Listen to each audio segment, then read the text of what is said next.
Hey guys, this is Preeti. Welcome back to my channel. दोस्तों आज हम बात करने वाले हैं 2021 released Hollywood horror mystery thriller movie stay out stay alive के बारे में। इस कहानी की शुरुआत होती है एक ग्रुप ऑफ यंगस्टर्स के साथ जो नेशनल पार्क की तरफ जा रहे थे कैंपिंग करने। इस ग्रुप में थे रीस, उसकी गर्लफ्रेंड ब्रिजेट, काइल उसकी गर्लफ्रेंड एमी और इनकी कॉमन फ्रेंड डोना जो ब्रिजेट की बहन भी है। कैंपिंग करने के लिए उन्हें परमिशन की जरूरत थी, तो सबसे पहले वो लोग वहीं कलेक्ट करने जाते हैं रेंजर ऑफिस में। वहां उनकी मुलाकात होती है फॉरेस्ट रेंजर सुजाना से, जो उन्हें इस जंगल के बारे में वार्न करती है। कहते हैं यहाँ पर बहुत सारे अबैंडन्ड माइंस हैं जो इनएक्सपीरियंस्ड लोगों के लिए डेंजरस हो सकते हैं। हर साल बहुत सारे लोगों की लाश मिलती है उन माइंस में से, तो उनसे दूर रहना ही ठीक होगा। उनके बातचीत के दौरान हमें इस ऑफिस के टेलीविजन पर एक न्यूज टेलीकास्ट होती हुई दिखती है जो इसी जगह के बारे में थी। पता चलता है ये जगह असल में एक सीक्रेट लैंड है। सालों पहले यहाँ पर नेटिव अमेरिकन लोग रहते थे, मगर 1850s के गोल्ड रश के टाइम गवर्नमेंट को इस जंगल के अंदर एक गोल्ड माइन की खोज मिली, तो उन्होंने इस जगह पर कब्जा करना चाहा। नेटिव लोगों से कहा इस जगह को खाली करने के लिए। जब उन्होंने नहीं सुना तो आर्मी भेजकर उन पर हमला करवाया गया। कई सारे लोगों की जान भी गई, जिनमें इस जगह के चीफ टेनाया और उनका बेटा भी मौजूद थे। लोग कहते हैं मरते वक्त टेनाया ने इस जगह पर एक शाप दिया था कि जिस सोने के लिए इतना कुछ हुआ वो किसी को नहीं मिलेगा।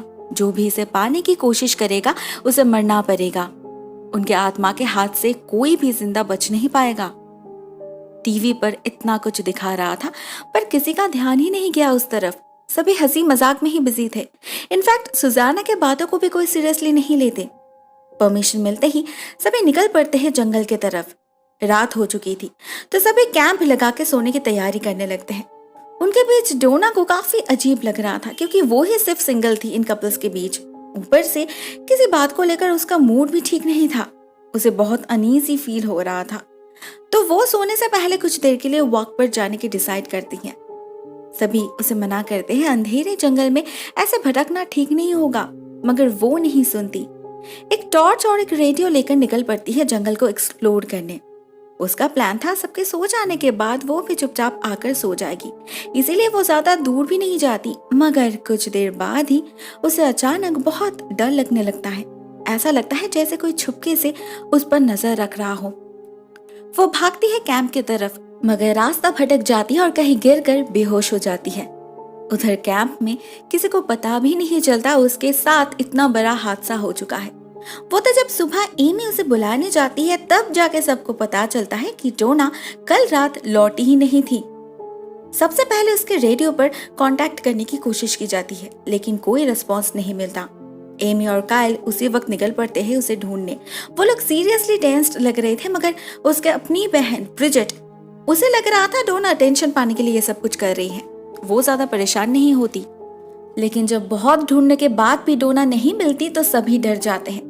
पुलिस को कांटेक्ट करने की डिसाइड करते हैं, मगर बातों बातों में उन्हें पता नहीं चलता कब वो लोग जंगल के बीचों बीच पहुंच चुके थे। यहाँ पर एक अजीब सा सन्नाटा मंडरा रहा था, जैसे कोई शमशान हो। बिल्कुल डोना की ही तरह एमी को भी लगने लगता है कि कोई उन्हें देख रहा है, एक इनविजिबल एंटिटी। तभी जमीन खिसकती है और काइल एक जगह बहुत ही डेंजरसली लटकने लगता है। उसके एग्जैक्ट नीचे एक होल भी था। अगर वो वहां गिर जाता तो उसकी जान भी जा सकती थी। एमी रेडियो के जरिए रीस को बुलाती है और वो काइल को बचा लेता है, मगर उसी प्रोसेस में उन्हें शक होता है कहीं डोना इस गड्ढे के अंदर तो नहीं।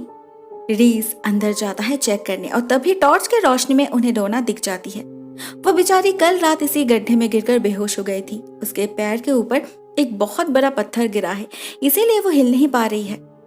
उसे बचाने काइल भी नीचे आ जाता है, मगर हजारों कोशिशों के बावजूद वो लोग पत्थर को हटा नहीं पाते। उन्हें पुलिस बुलाना ही होगा। रेंजर ऑफिस यहाँ से कम 3 घंटे की दूरी पर है, तो एमी भागती है उसके तरफ, और यहाँ रीस इस होल को एक्सप्लोर करने लग जाता है। उन्हें पता चलता है ये जगह असल में एक माइन है, एक गोल्ड माइन। अभी भी यहाँ पर सोना भरा पड़ा है, पता नहीं क्यों लोडेड हालत में ही इसे बंद कर दिया गया था। इतना ही नहीं, यहाँ पर वो सारे औजार भी मौजूद है जो खुदाई के लिए उन्हें चाहिए होगा। इसे देखकर सभी के दिल में लालच जाग उठती है। ये तो जैकपॉट है, इस सोने से उनकी हर एक प्रॉब्लम सॉल्व हो सकती है, तो भगवान के देन को ठुकराने का क्या मतलब। फाइनली ये डिसाइड की जाती है कि वो लोग सबसे पहले इस माइन से सा गोल्ड निकाल लेंगे, अपने पास छुपा लेंगे और उसके बाद जगह को साफ करके पुलिस को बुलाएंगे। नहीं तो अगर पहले पुलिस बुला लिया तो फिर सब कुछ वो ही ले लेंगे, इन लोगों को कुछ भी नहीं मिलेगा। लेकिन तब तक एमी निकल चुकी थी रेंजर स्टेशन जाने के लिए। रास्ते पर उसके साथ कुछ अजीब हादसे होने लगते हैं। कभी उसे काले कौवे चेस करते हैं तो कभी मधुमक्खियां उसे जकड़ लेती हैं। बहुत मुश्किल से वो गाड़ी तक पहुंचती है, मगर ठीक तभी काइल आकर उसे रोक देता है, सारा प्लान समझा देता है उसे। एमी के लौटने के बाद सभी अपने अपने काम में लग जाते हैं। काइल सारे टेंट्स को माइन के आसपास ऐसे लगा देता है जिससे किसी को कोई शक ना हो। इनमें से डोना वाले टेंट से माइन के एंट्रेंस को कवर किया जाता है। जबकि वो बाहर नहीं आ सकती तो कोई ना कोई हमेशा उसके साथ रहने लगता है। उसके पैर की हालत बहुत खराब हो चुकी थी, काला पड़ चुका था उसका पैर, लेकिन फिर भी वो पुलिस बुलाने से मना कर रही थी। इनफैक्ट वो ही इस प्लान की मास्टरमाइंड भी थी। ब्रिजेट को समझ नहीं आ रहा था डोना को कब से पैसों की इतनी जरूरत पड़ने लगी, वो तो कभी ऐसी नहीं थी। तभी बातों बातों में उसे पता चलता है कि असल में डोना प्रेग्नेंट है, इसीलिए उसे पैसा चाहिए। वह अकेले बोर हो रही थी तो वो ब्रिजेट से कहती है माइन के अंदर जाके कुछ फोटोज क्लिक करने के लिए। ब्रिजेट वही करती है, मगर उन फोटोज को देखकर डोना डर जाती है। उसे उन फोटोज में इंसानी हड्डी जैसे कुछ दिखती है, लेकिन वो किसी से कुछ नहीं कहती। साथ में ब्रिजेट को एक डायरी भी मिलती है, मगर धूल मिट्टी के कारण वो ऑलमोस्ट पत्थर बन चुकी थी, इसलिए डोना उसे पानी में भिगोकर रख देती है। उधर सभी मिलकर काम करने के वजह से कुछ ही घंटे के अंदर बहुत सारा सोना इकट्ठा हो चुका था। सभी खुश थे सिवाय एमी के। उसे न जाने कि ये सब बहुत गलत लग रहा था, ये तो वो लोग चोरी कर रहे हैं ना। वो जल्द से जल्द यहाँ से निकलना चाहती थी, डोना को हॉस्पिटल ले जाना चाहती थी, मगर कोई उसके बात नहीं सुनते। नेक्स्ट डे एक मेकशिफ्ट लिवर से डोना के पैर को आजाद करने की कोशिश की जाती है, मगर ज्यादा जोर देने से वो लिवर टूट जाता है और वो भारी पत्थर फिर से एक बार डोना के पैर के ऊपर गिर जाता है। उसकी तकलीफ दुगनी हो चुकी थी। फिर भी वो उन्हें डिगिंग कंटिन्यू रखने के लिए कहती है, बस और कुछ ही दिनों की बात है, वो संभाल लेगी। मगर इसके ठीक बाद ही उसे इस माइन में एक अजीब सी घुटन महसूस होने लगती है। एक काला साया नजर आता है उसे, जो किसी इंसान की तरह दिख रहा था। डोना डर जाती है, मगर फिर से वो किसी से कुछ भी नहीं कहती। एट द सेम टाइम हम फॉरेस्ट रेंजर सुजाना को उन्हें ढूंढते हुए देखते हैं, क्योंकि उनके पार्टनर ड्रेक ने उन्हें इन्फॉर्म किया है कल यहाँ पर बहुत जोर का तूफान आने वाला है, तो उन्हें कैंपर्स को बाहर निकालना होगा। लेकिन सुजाना उन्हें इन्फॉर्म नहीं कर पाती, क्योंकि इस जगह की वो लोग परमिशन निकाले थे वहां वो थे ही नहीं, और वो कहाँ थे सुजाना को कोई आइडिया नहीं था। उस माइन में आज उनकी दूसरी रात थी। हम रीस को देखते हैं पागलों की तरह खुदाई करते हुए। बाकी सब थक चुके थे, मगर वो नहीं रुकता। लालच में वो जैसे अंधा हो चुका था। अपने आसपास के नेगेटिविटी को वो जैसे फील ही नहीं कर पा रहा था। खुदाई करते वक्त उसे किसी के दांत भी मिलते हैं, जिसमें से एक सोने का दांत था। वो उसे भी नहीं छोड़ता, उस दांत को निकाल के अपने पास रख लेता है। कंप्लीटली ऑब्सेस्ड हो चुका था वो। दिन हो या रात वो हर वक्त इसी माइंड के अंदर पड़ा रहता है। जब काइल उससे बात करने जाता है तो रीस की आंखें काले दिखती है उसे, और उसकी आवाज भी बदल चुकी थी। ऐसा लग रहा था जैसे इस माइंड का अंधेरापन उसे पूरी तरीके से अपने वश में कर रखा था। दूसरी तरफ लड़कियों को उस डायरी में कुछ अजीब बातें नजर आती है। शायद यहाँ पर काम करने वाले किसी वर्कर की डायरी थी ये। इसमें एक जगह लिखा है यहाँ पर लोगों को पर डे $15 का पेमेंट मिलता था, जो उस समय के हिसाब से काफी हेल्दी अमाउंट था। वहीं दूसरे पन्ने पर यह भी लिखा है कि एक दिन अचानक ये लोग आपस में ही लड़ने लगे थे। क्यों? Only God knows. एमी को ये सब बहुत अजीब लगता है। कोई ऐसे गोल्ड माइन को ऐसे आधे अधूरे छोड़कर क्यों जाएगा? और ये औजार, उस जमाने में ये इक्विपमेंट्स भी तो काफी महंगी आती थी। इस डायरी से इसका कोई जवाब नहीं मिलता, क्योंकि इसमें एंट्रीज एक दिन अचानक ही खत्म हो गया था। 2 सितंबर को बस एक ही एंट्री है, सिर्फ एक लाइन। आज पूरा दिन बारिश हो रही है। उसके बाद सारे के सारे पेजेस ब्लैंक है। एमी को सच में ये सब ठीक नहीं लग रहा था। कुछ तो गड़बड़ है यहाँ पर। उधर डोना की हालत भी दिन ब दिन खराब हो रही थी, तो सभी मिलकर डिसाइड करते हैं कि कल सुबह ही वो लोग यहाँ से निकल जाएंगे। जो सोना उन्होंने ऑलरेडी इकट्ठा कर लिया है वो जरूरत से कई गुना ज्यादा है। उनकी पूरी जिंदगी आराम से कट जाएगी। बात तो बिल्कुल सही थी। सभी लौटने की तैयारी करने लगते हैं, मगर इसी बीच एमी को अकेले काम करते वक्त वही काला साया दिखता है जो बहुत एग्रेसिवली उसके तरफ आगे बढ़ रहा था। डर से एमी की हालत खराब हो जाती है। वो बाहर भागती है और कायल भी जाता है उसके पीछे पीछे। उसे लगता है बहुत देर तक माइन के अंदर रहने से शायद एमी के दिमाग पर असर पड़ रहा है। डार्कनेस एंड टॉक्सिक गैसेस के कारण वो हेलुसिनेट कर रही है। मगर एमी जानती है उसने क्या देखा।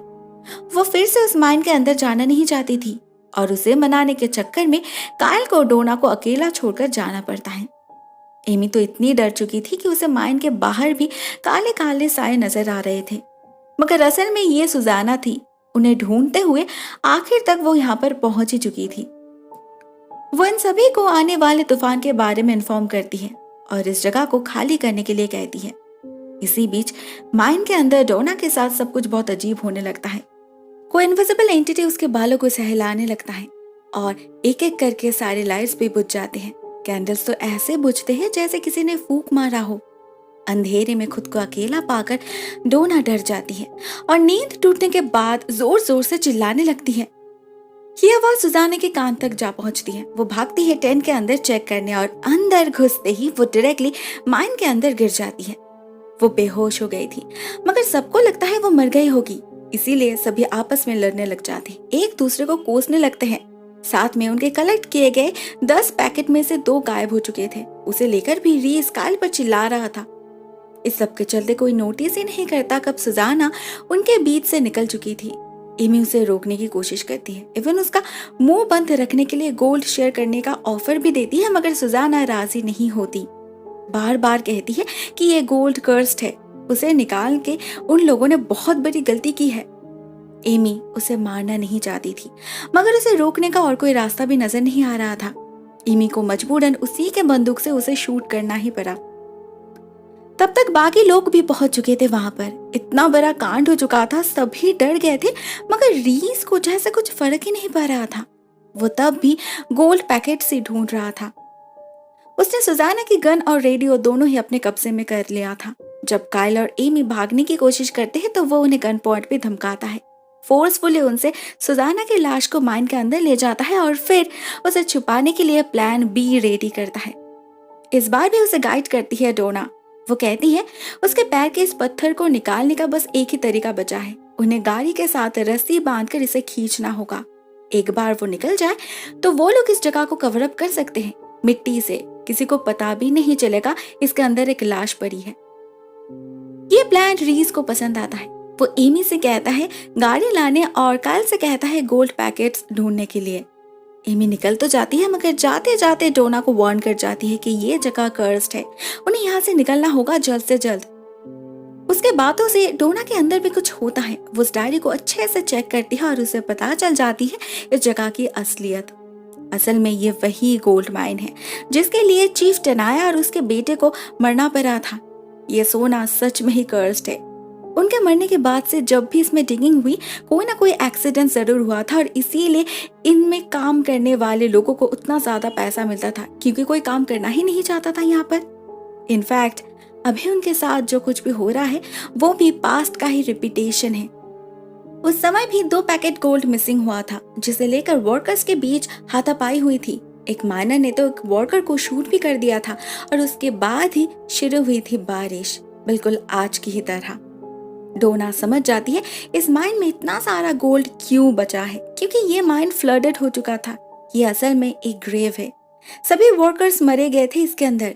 साथ ही साथ ये माइन भी मिट्टी के नीचे दब चुका था। रिसेंट भूकंप में ये बाहर निकल आया और ये लोग उसके जाल में फंस गए।